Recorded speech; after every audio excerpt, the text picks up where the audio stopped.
Welcome to the Knowledge for Men show. Your life will never be the same. Your level of success will seldom exceed your level of personal development. I want to die empty of regret. I want to die empty of my best work. We don't understand who we are. Instead, we're living out somebody else's narrative. What one man can do, another man can do. If it's been done, it can be done again. Being yourself and being your truest, most authentic self in every moment. If it scares you or makes you a little afraid, do it. Follow your heart and your gut. The first stage, I think, is finding you, like finding out who I am today. Stuff will not work. You will have things that fail. Success is when you're a happy, fulfilled person. How do you define success? It's your life, and you are the creator of the movie script that is your life story.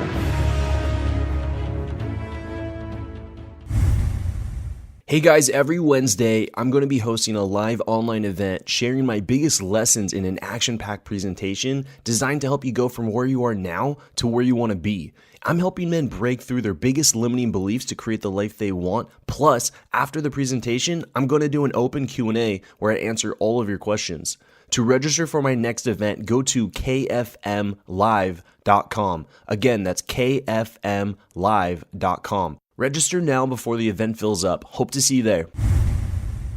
All right, guys, welcome to the show. I'm here with Dre Baldwin, a former professional basketball player for 9 years and now empowerment expert, where he empowers athletes and entrepreneurs to think, act, and be better in their businesses and sports. Dre, happy to have you here on the show. I'm absolutely excited to be here. Thank you for having me. All right, Dre. And so we start off every show with some sort of saying or a success quote that the guest has lived by. So share with us what you got and what that means to you. My success quote would be work on your game. And what it means to me is something that came from my background as a basketball player, from a lot of young athletes asking me for tips and advice and help on how to get better. And I told them, listen, you can watch me on YouTube all day. You can buy every program and get all the advice and all the motivation you want. But unless you get out there and actually do the work, have the discipline to do the work, without the skills, none of it's going to matter. And that applies not only to athletes, it applies to architects, it applies to people who work in waste management, it applies to teachers, it applies to anyone. Yeah. And what do you think it is that makes people want to just consume more content instead of actually working on their game or doing the work? Consuming content is easier to do. Working on your game and doing work is hard to do. It takes a lot of effort, and oftentimes, especially if you're talking, we can talk athletics, you can also talk entrepreneurship. You could even talk maybe yourself from doing this podcast. How long did you have to grind and work on this before it got to the point where people knew what it was, where there was name recognition, where people said, hey, you're successful. Congratulations on all you've achieved. And a lot of people don't really understand how much work went into that before they even knew your name. And that's the same thing that happens with myself as an athlete. It's the same thing that happens to somebody who starts their own business. People don't want to put in that work for a long period of time, or they'll start to put in the work. They'll realize how much work it actually is, and then maybe change their mind about wanting to do what they said they wanted to do. But acquiring information or digesting information, such as reading a book or watching some YouTube videos or listening to a bunch of podcasts, is pretty easy to do. I could sit on my couch and do that all day and say, hey, I listened to this, I read this book, and it sounds impressive. But without the action, you're not going to get any of the results. Yeah. It's enjoyable, too, to watch these videos. It's enjoyable to listen to these podcasts or to consume a program. It can almost become addictive.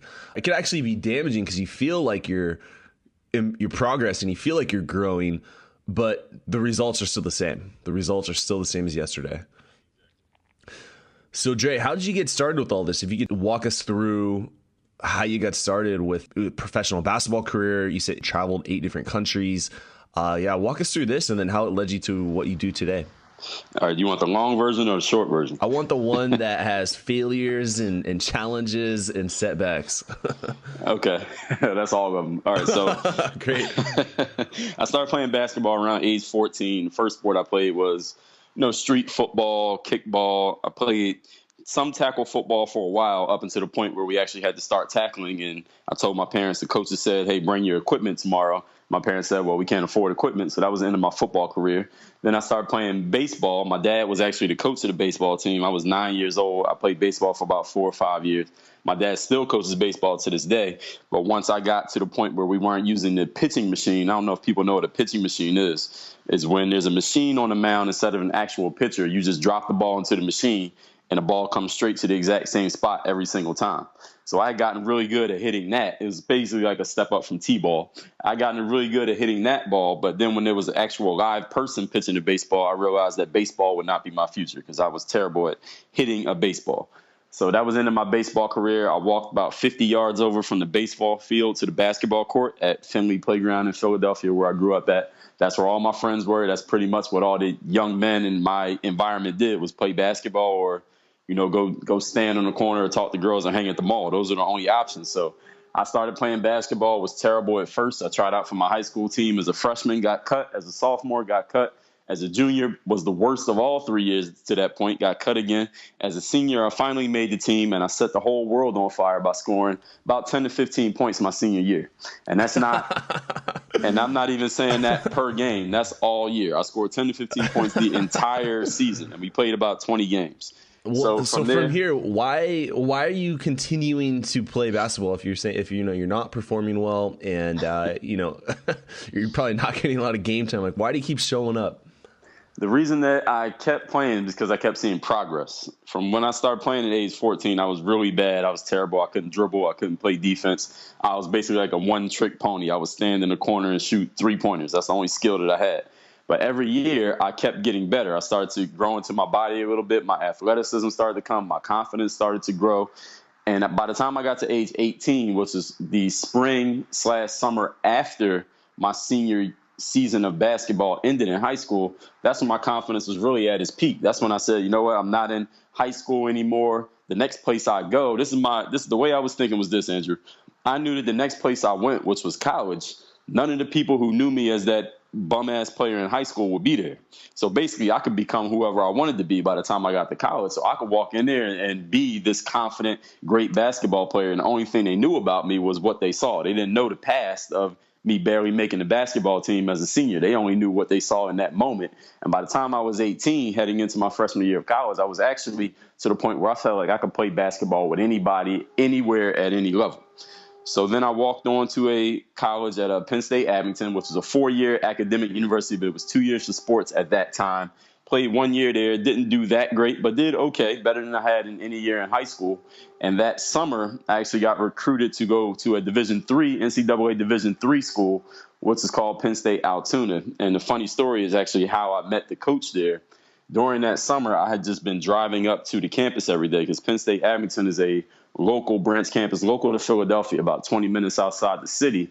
I stayed living in my parents' home my first year of college, and I would drive up to the campus every day in the summer just to work on my game, to practice. And one day I was in there practicing. Before I actually started practicing, I walked over to the campus cafeteria. The Abington campus is very small. At the time, it was only 4 buildings in the whole campus. I went in the cafeteria to get something to eat. I'm walking out of the cafeteria, and some guy walks up to me and says, "Hey, what position do you play?" And I didn't know this guy. I mean, at a campus that small, if a black guy's over 6 feet tall, we all pretty much know each other. So I'm looking at this guy. I'm like, who is this guy? I didn't know him. And I asked him, how do you know I even play a sport? And he said, hey, I'm just asking. Turns out this guy was the coach at another campus at Penn State Altoona, and he wanted to recruit me to come play.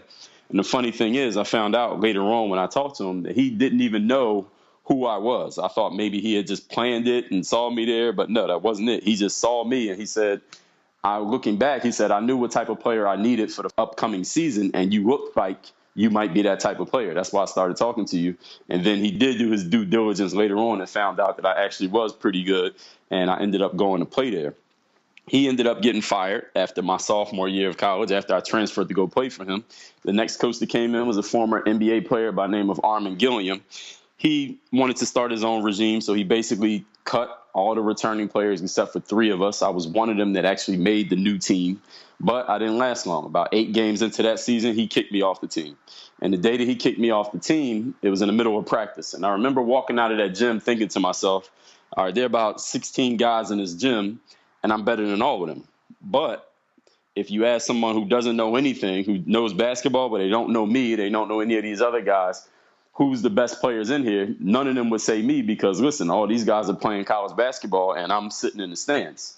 So the only way I could prove I was better than those guys was the same mentality I had leaving high school. I said, okay, well, I can't go back and do my 4 years of high school again. So the only way I can prove I'm better than these guys on my high school team is to outperform them in college. So the same idea I took to college. I said, the only way I can prove that I'm better than all these guys on my college team is to outperform them in the pros. So that day, and this is one semester into my junior year, I still had a year and a half of college left. That's when I decided, like, listen, I'm going to become a pro in basketball because that's the only way, for posterity's sake, I'm going to be able to prove that this coach made a mistake in kicking me out of the gym.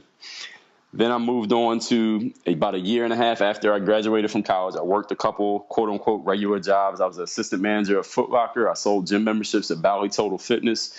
Then in 2005, summer of 2005, I went to a professional exposure camp. And for those who don't know what that is, that's kind of like a job fair for athletes. But instead of putting on a business suit and handing out a resume, you actually bring your sneakers and your gear and you play your sport in front of decision makers who would be agents, managers, coaches, scouts, people who can sign you to a professional playing contract. I played pretty well at that camp. And with the video from that camp, it was actually on what, Andrew, I'm sure you may remember, is what we call a VHS tape. All right. So I took that VHS tape and I knew that tape at that time, for people to understand, was complete gold to me. That was my resume. That tape was a video of me playing basketball against other professional level players and playing well. So that was the best representation of me that existed out there at that time, better than anything I did in college. So that video was pretty much my whole career. I looked at that VHS tape and said, I'm not going to be able to maintain this tape over the next 30, 40, 50 years of my life, because this tape is going to be the start of something big. And I knew, number one, I needed it to send to other agents and coaches who I piqued their interest. They said, okay, send me a video. Let me see what you got. I had to send that out. So making copies of VHS tapes was kind of tedious and expensive. And the other thing was, I knew when I was 85 years old and I'm telling my great grandchildren, listen, I used to be great at basketball. I didn't want them to be able to just roll their eyes at me and say, hey, we don't believe you. You don't have any proof. So I took that VHS tape to an audiovisual store, got it transferred onto a CD, put that CD in my parents' desktop computer and put that video file onto this brand new video website called youtube.com in 2005. And now that video, I wasn't planning on building a fan base on YouTube or building a brand or any of this stuff or subscribers, any of that, because none of it existed in 2005. But what I found about a few months later when I came back to YouTube just to check on the video was that there were people leaving comments on the video. And they were saying things like, hey, who do you play for? Where'd you play at? Who taught you how to play? Do you do drills on this? Can you talk about that? What about dribbling? What about shooting jump shots? So I just started making more videos sporadically based on what the viewers were saying. I just went off the energy of the viewers. And that went from about 05, 06 to maybe 2009. Yeah, around 2009, I put out videos sporadically. Every now and then I make a video. I didn't really take it serious. I would record something in the gym and I would sit on the raw video footage for months before I even edited the video and put it on YouTube because it wasn't that serious to me.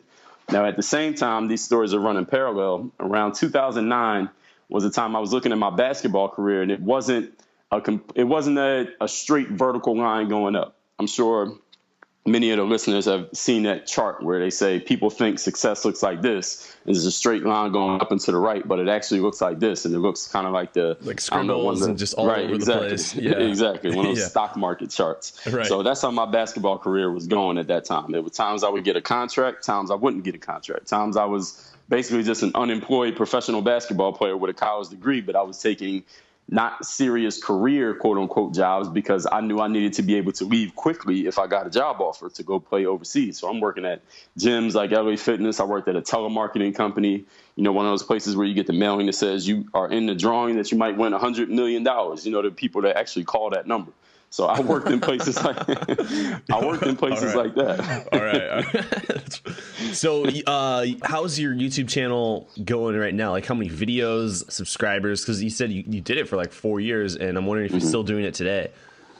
Yes, I am still doing it today. Right now I have over 4,800 videos published to YouTube. Wow. Yeah, and I have over 100,000 subscribers. Damn. Is this like quality production stuff, or is this you with a smartphone? Mostly with it started out with a phone that was not even a phone. It was a digital camera, like $100 digital camera back in 2005 before smartphones had cameras. Yeah. So a lot of the content that I started out with, let's say the first 5 years, was that type of camera, maybe a little the little flip cameras that we used to have. I used to do videos like that. Nowadays, if I do a commentary video where I'm just actually talking but not actually working out on the court, I use my phone. I use an iPhone. So I am not an editor. I am not a videographer. I'm amateur level at both, but I am a super professional when it comes to consistency and content. That's what I do best. Yeah. There's a lot to be said about that, because there's a lot of people who would love to have, even every business would love to have 4,500 videos floating around on YouTube for free and having 100,000 subscribers, and looking into some of your on the bio here with over 35 million views. I mean, any business, any person would want to have that. It's so easy to just say, well, I don't have the right equipment. I'm kind of shy on camera. Even with this podcast, like, I didn't know what a podcast was when I first heard about it. And then 6 weeks later, I had this podcast, and I just used whatever mic I had, like, lying around, like from karaoke mic to like slowly just like working my way up to figuring out how you do all this stuff. But you just started. That's what I'm seeing. You just started, and you're professional in consistency. Exactly. And again, like I said, I don't have any expensive equipment. All I use is my phone. I tell people these days, because of course, when the conversation comes up, people say, I want to do that. I wish I could make videos online and things like that. And I say, listen, what kind of phone do you have? Pull your phone out. And I say, there's your camera right there. There's your HD camera right there. All you got to do is come up with some ideas and start recording, and you're in business. So what are you doing now with 100,000 subscribers? You got a website, dreallday.com. Yes. Looks like you were having a personal brand before personal brands were even a thing back then. Yeah, I mean, that really came from around that 2009 period where I saw my career wasn't going the way that I wanted to. I didn't really have control over my destiny. So I decided that I asked myself a really good question, is actually what happened. This is something that I talk to people about all the time, is that you have to ask yourself good questions. And in that situation, it's a lot of different options I had for questions. I could have said, hey, why is this always happening to me? Why is my career not going the right way? Why is this guy who I'm 10 times better than getting the opportunities that I'm not getting? Why do I have to go get another regular job at a telemarketing company? I could have asked myself all those questions. They would have been legitimate questions. They were based in reality, but they would have got me really bad answers. So I asked myself a good question. The good question was this: how can I take the things that I already love and enjoy doing, such as basketball, such as blogging, such as videos, such as the internet, and how can I make a business out of it to the point where I'm generating an income and I have control, a lot more control over the situation than I do as a basketball player? Asking that question led to everything that came later. Led to me starting to take YouTube seriously, putting out a video every day. Led to me expanding on what at the time was my brand, but nobody was calling it a brand back then. It was just, I remember telling someone, like, I got this thing here. Like, I got this website and this YouTube and the internet. I know this is going to become something, but I can't really put it into words. I literally remember saying that to somebody back in 2010. And then it became all of that. So nowadays, I am a professional speaker. I speak on topics that talk about social media, marketing, branding. I talk about confidence and belief. I actually did a TED Talk this past November on the topic of self-discipline. The video hasn't come out yet. It should be out very soon when we're recording this. And I'm doing another TED Talk in February on the topic of self-confidence. I've authored 5 books. I have probably going to put out 10 more in 2016. I work in direct sales. I work coaching and consulting. 10 books in 2010. 10. The content's already there. The content's there. It just has to be organized, formatted, edited. Yeah. I did 2 books in 2015, and people were like, "Oh man, wow. 10 books." Right. All right, I gotta up my game. Maybe I gotta look into your videos here. I really like the topic of self-discipline. It's something that I've found to just, when I look at certain people and individuals who are really excelling in life, typically not the most talented people in that space, but from just what I've seen, but having the highest level of self-discipline. Mm-hmm. Exactly. And discipline is a skill. It's something that people can develop as a skill. I remember once one of my college buddies that came down to Miami, South Florida, where I live, and we had spent the week playing basketball with each other. And by the end of the week, I was just kicking his ass all up and down the court because he wasn't conditioned to be working out every day. And at the end of the last day, he said to me, Dre, the only reason you're beating me is because you got more energy than me. He says, it's not because you're better than me. It's because you got more energy than me. That wasn't actually true, but just going off of what he said, I said, well, listen. listen, you got to understand, energy is a skill. Like, I don't have energy by accident. I have energy because I'm in here every day working out, and you're not. And that's why you're getting tired by the end of the week, and I'm not getting tired.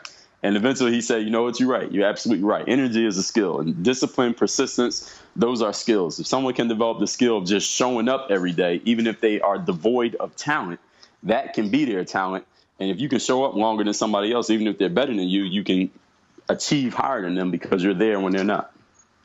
Yeah, absolutely. And I'm sure you've seen and have inspired so many people to start a path that is similar to yours with YouTubing and social media, building your own personal brand. You're writing a ton of books. What do you see as some of the biggest challenges that these people face that causes them to quit? Well, number one challenge that people face is that they never start. So there are some people who quit, but most people never even begin because they talk themselves out of it. They tell themselves, I'm not good enough for that. I'm camera shy. I can't talk as well as this person and that person. I'm not going to have it as much content as this other person. I don't know how to do it. I need to wait till I get the right equipment.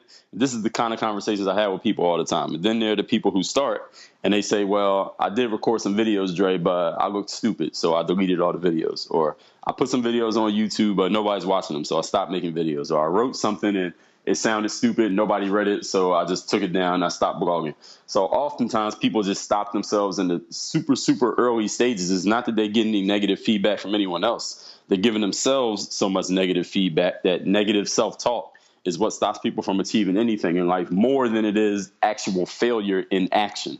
It's just the self-talk that they're basically shutting themselves down before they even get close to someone else saying something about it. Yeah, so they're their own worst critic. And, exactly. Yeah, and what else? What else besides the negative self-talk? I would say that people, of course, is the discipline, being able to go out and put in the work every single day, such as, for example, with an athlete. You have to go to the gym every day and put in the work, even when you're not seeing the results. The thing that started drawing people to me on YouTube was that people would see me on YouTube. They would see me in the gym working out every day, and they would look and they would see the name Dre Baldwin. They said, okay, I know this guy's not in the NBA, and he says he plays professional basketball, but here he is in the gym in the United States, which means he's not even on a contract right now, but here he is in the gym every day working out. So they would start asking me questions like, Dre, what is your motivation? Why are you going to the gym every day and working out, even though you're jobless, you're unemployed as a basketball player, but you're still working out every single day? What's your motivation? What is your mindset that goes into that? And that's where it comes from, talking about the discipline, talking about the belief, talking about having the vision to see the finish line when you begin. As long as you can see the finish line that's compelling enough and you believe that you can actually get there, that will drive you discipline-wise to get to where you want to go. The thing about discipline is a dirty word to most people. You can't walk into it. If I walk into a room and say, hey, I'm going to tell everybody how to be super confident, people are going to sit up, they want to listen to that. If I say I'm going to teach you how to be super successful, people are going to listen to that. But if I say, hey, listen, everybody, today we're going to talk about how to be super disciplined, nobody wants to hear that because it's a dirty word, and usually discipline is referring to somebody giving you some discipline in a way that you probably don't want it. Discipline usually means you doing something that you don't actually want to do. And that is really being willing to do what other people aren't willing to do will put you in a position to have what other people won't have. I mean, it's cliche, but a lot of cliches become cliches because they're based in truth. Yeah. And I'm wondering what really drives you? Like, what would you say your why is to why you keep doing this? Like, why do you keep moving forward, all this self-discipline, all these books, videos? Like, what's your why? My why is that in my hard wiring as a human being, I am an achiever. I am an accomplisher. I'm an accumulator. I mean, obviously, I like to, once I start doing something, I like to do as much of it as I can. I want to publish 200 books. I want to put out 10,000 videos on YouTube. I want to have the most live streams on Periscope. I want to put out the most tweets, the most Instagram posts, the most Facebook updates. That's just the way that I'm hardwired. And once I've seen, the thing is, once I've seen the results that can come from doing it, now it even drives me even more. So now that I see that I put out 4,000 videos and the results that I get from it, now that I've seen that if I put a bunch of books out, people see that you wrote a book, it kind of adds to your credibility. If you write 2 books, it doubles your credibility. So the more that I see the results that come from a high level of activity, even if the talent level is not that high, I know that I can achieve more just by putting out with a high level of activity. And a high level of activity is a choice that anybody has. Not everybody can choose to be talented. Not everybody can choose to have resources or money or help or be born in the right family or be from the right country. But anybody can choose to do a high level of activity at anything at any time. And that can be your key to success. Yeah, really good, really good. I'm looking back at some of your stuff here on your YouTube channel and on your author profile on Amazon. When you started, did money come, or were you going a couple years just doing this for free? Well, YouTube didn't even actually. There was no money on YouTube until around 2009. So the first 4 years of doing YouTube, there wasn't even the prospect of making money. It was basically a hobby website that became super popular. Then Google bought YouTube, and then they introduced the opportunity to make money from putting advertisements on the videos, and now there's ads on every video you watch anywhere on the internet. That all started around 2009, 2010 with YouTube being bought by Google. Yeah, so that's kind of the period right there, is like people want to do, you said like do something that you want to do, something that you're already passionate about. But when they're trying to do it and they're not making money, I find that that's an area where it might not even be the self-discipline. It's just like, I got to pay my bills. Like, I just don't have time for this. What would you say to those people where it's like they want to start something, but they're not going to make money right away? Like, I do podcasting. A lot of people want to get into podcasting because they see a lot of people really crushing it, making 7 figures, 6 figures, and it's great. It's a lot of fun. Like, I'm in my house talking to you, and like, this is what I do. It's a lot of fun. And but I did go, I went over a year just doing this for free, full time. And what advice would you have for those guys who want to get started, who are motivated, but the finances just isn't working out for them? The advice I would give to those people is keep doing what you're already doing to pay the bills. So if you have a full-time job, keep your job. You have a business, keep your business. You have kids, keep your kids. And what you start doing is working on what you start doing is you work on that other thing on the side. It's kind of like Jim Rohn said, you're working full-time on your job and part-time on your future. Because if your future is doing the podcast, your future is blogging, your future is making YouTube videos, your future is giving speeches, whatever it is that you want to do, you have to be putting in consistent effort into that in order to turn it into something. If you want your podcasting or your blogging or your YouTubing to become a business, you have to treat it like a business before it's paying you. And one thing I tell people all the time is that being a professional has nothing to do with how much money you're making or getting a check from anybody or clearing a certain amount every year. Being a professional means you're showing up every day and doing the job no matter what you're feeling on the inside. So if you want to be paid like a professional, you want to be looked at as a professional, you want to be respected as a professional, you have to start treating your business as a profession before a check even shows up. Because the check doesn't come, then you become a professional. The check comes because you are a professional. Yeah, I really like that. It seems like the barrier to entry these days it's like YouTube, you just, iPhone, podcasts, you just, you could use your stock computer microphone. Everyone has a microphone. Even your phone has a microphone, but the barrier to entry with, blogging is free. WordPress is free. It's just the only barrier to entry nowadays is really just you. Exactly. It's you're the only one who is stopping yourself. No one is stopping you. The technology has made this stuff so easy. It's like, it's so much easier today than it was even 2 years ago, 3 years ago, 4 years ago. Absolutely. With one smartphone, a smartphone is $1,000 piece of equipment. Right. So it can do a lot. That's more than a lot of cameras cost. That's more than a lot of microphones cost. It's more than some laptops don't even cost that much money. So you can do everything right there from your phone. And everybody has one. So no matter how much people say they don't have this resource, that resource, everybody has a smartphone. So you already have all the equipment you need to do whatever you want to do. The only thing stopping you is you, just like you said. Yeah. Really powerful stuff here. I'm curious. I'm looking at one of your books here, the Mental Handbook. And so what is the Bulletproof mindset? The bulletproof mindset is a mindset where you don't let outside circumstances stop you from doing what you wanted to do. The mental handbook idea actually came from a commentator on YouTube. I don't even know who the person is. I made a bunch of training programs for basketball players, again, coming from a YouTube comment, and I called them hoop handbooks, like hoop is in a basketball hoop. And somebody said, well, Dre, you're making all these hoop handbooks to teach us how to play basketball. Why don't you just make a mental handbook to teach people about the mental side of life? Because you're always talking about these motivational and philosophical topics. I said, you know what? That's a great idea. So then I went and wrote the mental handbook. And the mental handbook is a series of ideas about structuring the way that you think. It doesn't tell you how to think, because you can't really tell another person how to think. But it's a series of ideas structuring how to think so that you're able to handle the mental side of both sports and life. And the number one challenge I see for most people, as we've just been talking about for the last 10 or so minutes, is mental. It's not physical. It's not resources. It's not where you're from. It's not how tall you are.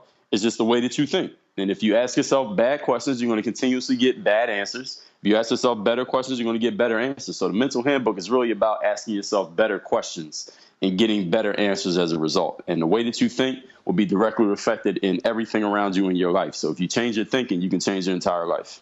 Yeah. Tony Robbins says, the quality of your life is the quality of the questions you ask. Exactly. If you're worried about, like, what is some of these examples? Like, if I'm concerned about furniture looks in my house, like that's my biggest concern in my life. Like that's my biggest challenge. I mean, that's the quality of my life. Like I'm so concerned about the way my furniture looks when girls or when other guys come over. But if my question was like, how do I make $1 million this year? Then that's the quality of life. Like that's the level. That's the level of thinking that I'm gonna be in, and that's who I'm also gonna attract into my life, because I'll meet people who have answers to that question. Exactly. And what you're doing is recruiting your number one personal assistant, which is your subconscious mind, to deliver you whatever you ask for. So if you ask something about your furniture, your subconscious mind is going to tell you a bunch of things about furniture. But if you ask, how can I make $1 million? That's an excellent question, because your brain has no choice but to deliver you ways, reasons, and sources on how you can actually do it. What are some maybe 3 really good questions that you think people should be asking themselves more often? What can I do to take more control over this situation is number one. Number 2 is, what are the reasons why I am perfectly qualified, capable, and deserving of this level of success, whatever that level of success is they're looking for. And number 3 is, who do I need to be and what would have to be true in order for me to achieve this goal or these goals? Yeah, I'm just kind of reflecting on those questions myself right now. Yeah, really good. And, I wake up every day and I look at my calendar with all my stuff to do on it. And I just ask myself, how am I going to crush today, make it better than yesterday? And just coming into the day with that type of energy. All right. Dre, really good interview here. A ton of great content. I'd like to dive into the knowledge round. Just going to ask you a few rapid fire questions here. So Dre, you ready for the knowledge round? Let's do it. Guys, after 200 plus interviews, traveling the world, attending dozens of personal growth events, I finally cracked the code on how to unleash the man within. This Wednesday, I'll be sharing my biggest insights on creating the life you want, and I'm doing an open QA with all of you. I'm doing this live event because it gives me a place to connect with the Knowledge for Men community directly versus listening to me. Now you get to interact with me. Register for the next event by going to kfmlive.com. Last week's event was a massive success, so don't miss out. There's limited space available. Again, register for the next event by going to kfmlive.com. Welcome to the Knowledge Round, where the guests will be asked rapid-fire questions to give the audience invaluable pieces of wisdom to help transform their lives. Starting in 3, 2, 1, showtime. All right. So I love the just looking over, looks like just from your teenage years to where you are now, it's been around sports and the mental game. And, having that sense of purpose, I feel has been critical in into where you are now today. But what advice would you give to someone who doesn't have that sense of purpose or that sense of direction of where they want to go? They're kind of just doing things that don't interest them, that don't intrigue them. The first thing I would ask that person is, where do you see yourself going? Where do you see yourself in the next 3 to 5 years? And if they don't have an answer, then we're going to sit there and wait until they come up with one. So first of all, you need to have a vision of where you're going, because if you have no idea where you're going, you're just going to be getting blown by the breeze to wherever life decides to take you. And then you'll end up being a loser. And I don't hang with losers. So if I'm sitting down with somebody, I'm going to tell them, listen, you need to think about where you want to be in the next 3 to 5 years. Then the next thing we're going to do is you're going to write down, who do you want to be, what do you want to do, and what do you want to have over the next 3 to 5 years. And the thing is, you have to take off all limits. Forget about your resources or lack of resources.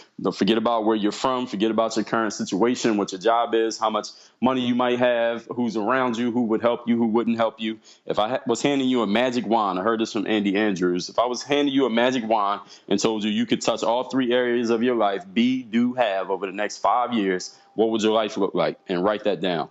And then what you're going to start doing is every single day, the first 10 minutes after you wake up and the last 10 minutes before you go to sleep, you're going to read that out loud to yourself every single day. You're going to go online. You're going to find pictures, quotes out of books, blog posts, a passage, a tweet that somebody posted, an Instagram post that you like, and you're going to put all those in I know some people do vision boards, but if you just like to use your smartphone, put them in a folder in Evernote or something like that. And every single day, you're going to spend 10 to 15 minutes looking at that stuff, reading that stuff. You're going to immerse yourself in those ideas and thoughts every single day. And the more that you do that, eventually your mind is going to start thinking that way without you having to make yourself do it. It'll become a habit, then it'll become part of your lifestyle. But all that takes about a 90-day period, again, of discipline, of you actually doing it every single day. But when I tell somebody 10 minutes in the morning, 10 minutes at night, that's something that anybody can do. And if somebody is driven strongly enough to make some real positive changes in their life, it won't be hard to get them to do that. You won't even have to convince them because they want to do it. Yeah, I like that. Really good. Mm-hmm. And what was holding you back from becoming the man you are now today? What was holding me back was the fact that I hadn't asked myself the right question yet. And if I knew then what I know now, I would have done it a lot earlier. So once I asked myself the right question, what can I do to take the things that I love and make them into the things that I do for a living, that's when everything changed. So once I got around asking the right question, that's when everything changed. Yeah. Nice. All right. And I'm sure, you're writing so many books. You got 10 books planned this year. So I'm sure you do a ton of reading yourself. What would you say are 2 or how about 3 of your most influential books that have helped you on your journey, and why? Are you going to limit me to 3? Okay, let me see what I can do. The best ones here. All right, number 1 has to be my favorite book is The 48 Laws of Power by Robert Greene. Yeah. I picked up that book in 1999, maybe the year or year after it was written, and it's only because I just noticed the title, the spine of the book, and this is when I'm walking around in Borders, back when people used to go to bookstores, or maybe some people still do. I picked up that book. I looked at a few chapters, and the number 1 chapter that stood out to me was chapter number 28, Interaction with Boldness. I read a little bit of that chapter. I said, I don't care what the rest of the book says, I'm buying this. And I bought that book, and that book has really been, I would say, everybody in life yearns for power. Everybody wants power. People may act like they don't want it or say, that's not for me. It's immoral to want power, but everybody wants power. Some people are clear about it. Some people are more covert about wanting power. But that book has been one of my Bibles over the years. I've read it, reread it probably 50 times. Number 2 book I would give you would be The 50th Law. That's also by Robert Greene. I was just going to say, I was going to be like, I bet you it's 50th Law or Mastery, like just based on that. But yeah, I've interviewed Robert Greene in one of the earlier episodes. Yes, I've listened to it. I have listened to it. And that book is about fear. It's about overcoming fear, and it's also about just that. It's also about developing power through getting past fear, not maybe eliminating it, but getting past fear. And 50 Cent just happens to be my favorite rapper. So that book also went straight to the top of the list. And the 3rd book, I'll go away from Robert. And if I had to choose one more, I had to say The Law of Success by Napoleon Hill. Everyone knows Napoleon Hill for Think and Grow Rich, but I actually like The Law of Success even better than Think and Grow Rich, because he basically talks about every single area of life: thinking, physical, mental, financial, relationships, business, family. He talks about everything. I love that book. He puts it out in such plain English because we know Napoleon Hill was writing these books in the 1930s and 40s. So he puts this in such plain English that anyone can understand it. So those are my top three, if I'm limited to three. You got some more on deck. I know. Yeah. I think you might really like this book if you haven't read it already. It's called The Obstacle is the Way by Ryan Holiday. Have you gotten that one? Yes, I have read that one. I know Okay, great. Ryan Yeah, worked closely with Robert. Yeah, that's why I was going to recommend that one. All right, great. Yeah, you're all over it. You're all over the. So you read a lot. Like how much time do you spend reading? And also, when do you do your reading? Like, do you do it before you go to bed? Is it a part of your day or is it a morning activity? I do my reading in the morning. Usually I take a nap during the day because I wake up really early. I go to bed somewhat late. So I'll read before I take a nap. I'll read anywhere between 30 and 60 minutes on a quote unquote normal day. But there are sometimes, let's say I'm on an airplane or I'm riding on a bus somewhere, something like that. I can read an entire book in one day. I can take an hour, 2 hours. And on the weekends, maybe a Friday or Saturday night, if I don't have to get up early the next morning or I'm not getting up early the next morning, I'll knock out 200-300 pages of a book. Yeah, so that's kind of the same outlook I have on books too. And when you first started reading, was it like that? Were you able to read a book in a day, or? No, I wasn't able to read a book in a day. I wasn't thinking about doing it like that. Let's just say, for example, I have 200 pages left in the book.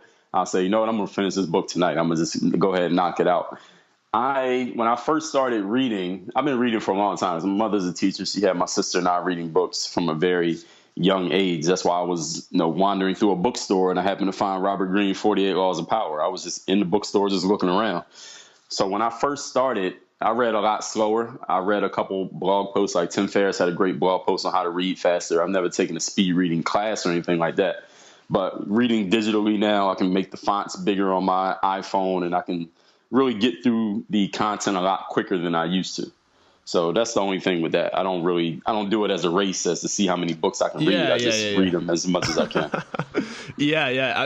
Just to chime in here with that is 48 Laws of Power was actually my first book, but it's funny because I was in the Philippines. I'm half Filipino, and I was in the bookstore there, and not all the books are in English. And 48 Laws of Power was in English. So it was the only book so I was like, I grabbed it.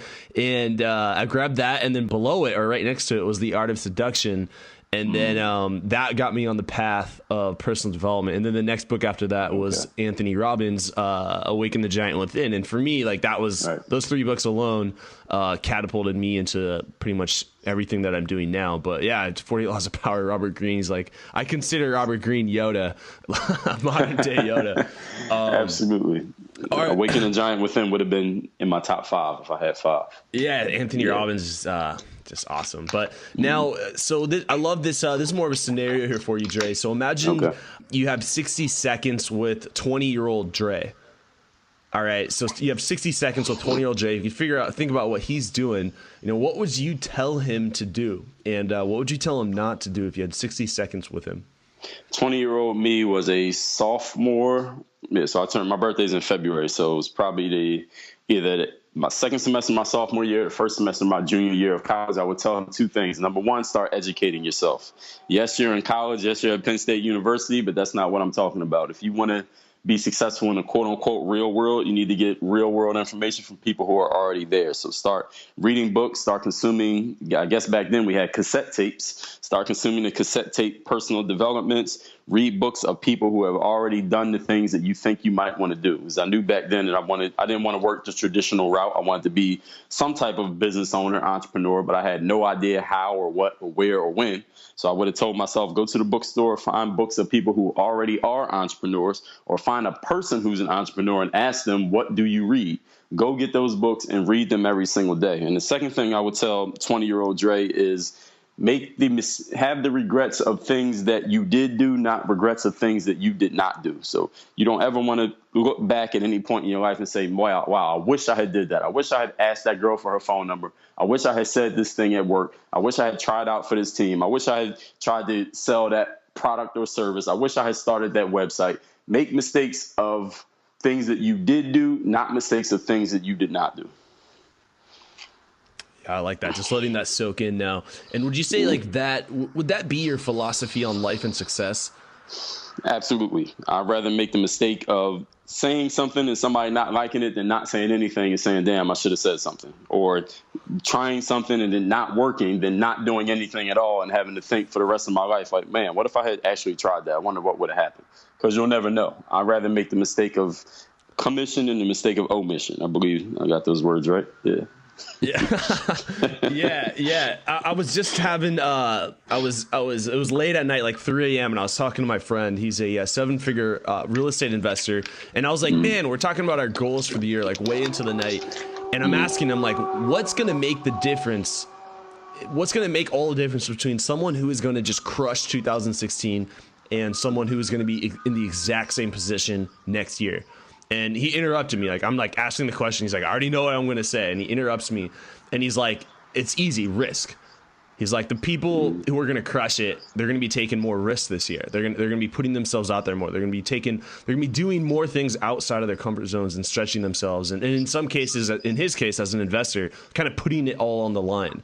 And he's just kind of is like, it's like gambling, man. Like, put more chips in the game and you're going to get more rewards. I kind of took that as, I like to, risk is kind of like, what's going to happen here? I like to use the word bold action.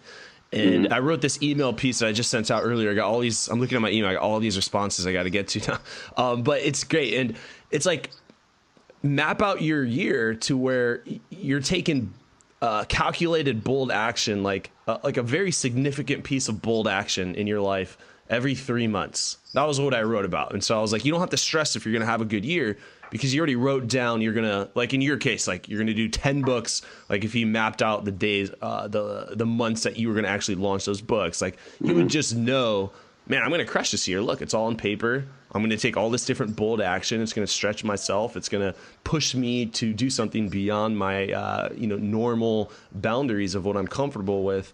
And consistent bold action will lead to success. So you could ask yourself the question, do you know anyone who's achieved anything great in life who never took a bold action? Exactly. No, I don't. If you ask me. I don't know anyone. And no. I'll wait. I put that in the email and I'll see if anyone can come up with something. But that was our conversation. Just bold action and taking a risk to make 2016 your best year ever. Exactly. And it's kind of like, just last week I was watching the DVD of Ocean's 11. It's kind of like Danny Ocean tells Rusty in the elevator, why are we trying to hit these 3 casinos? Did you see that movie, Andrew? Ocean's 11?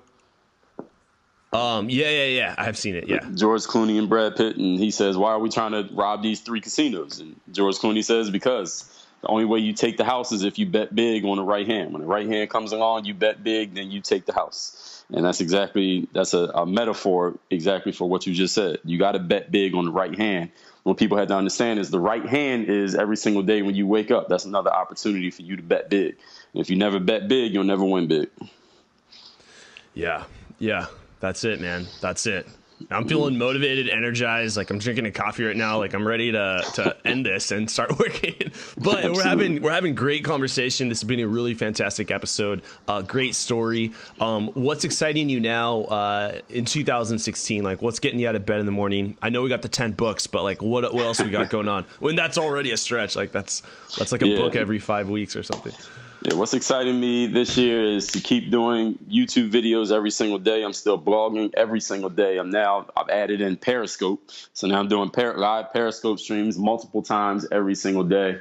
I'm a professional speaker, so I want to speak in as many places as possible just to get my name out there in the speaking business. More people know me for basketball than speaking right now. So I want to speak. I want to do 100 speaking engagements by June of 2016. So I'm looking to speak in as many places as possible. And those are the things that get me up out of bed every single day this year. Yeah, really good. Excited to see what you do here in 2016 and to stay in touch, have you back on again in the future. And for all the listeners, DreAllDay.com. That's the website. I'm not saying Dre all day. DreAllDay.com, and you can check out his. Go to Amazon. You can type in Dre Baldwin, and it'll take you right to his Amazon author profile. You can see all the books that he has there.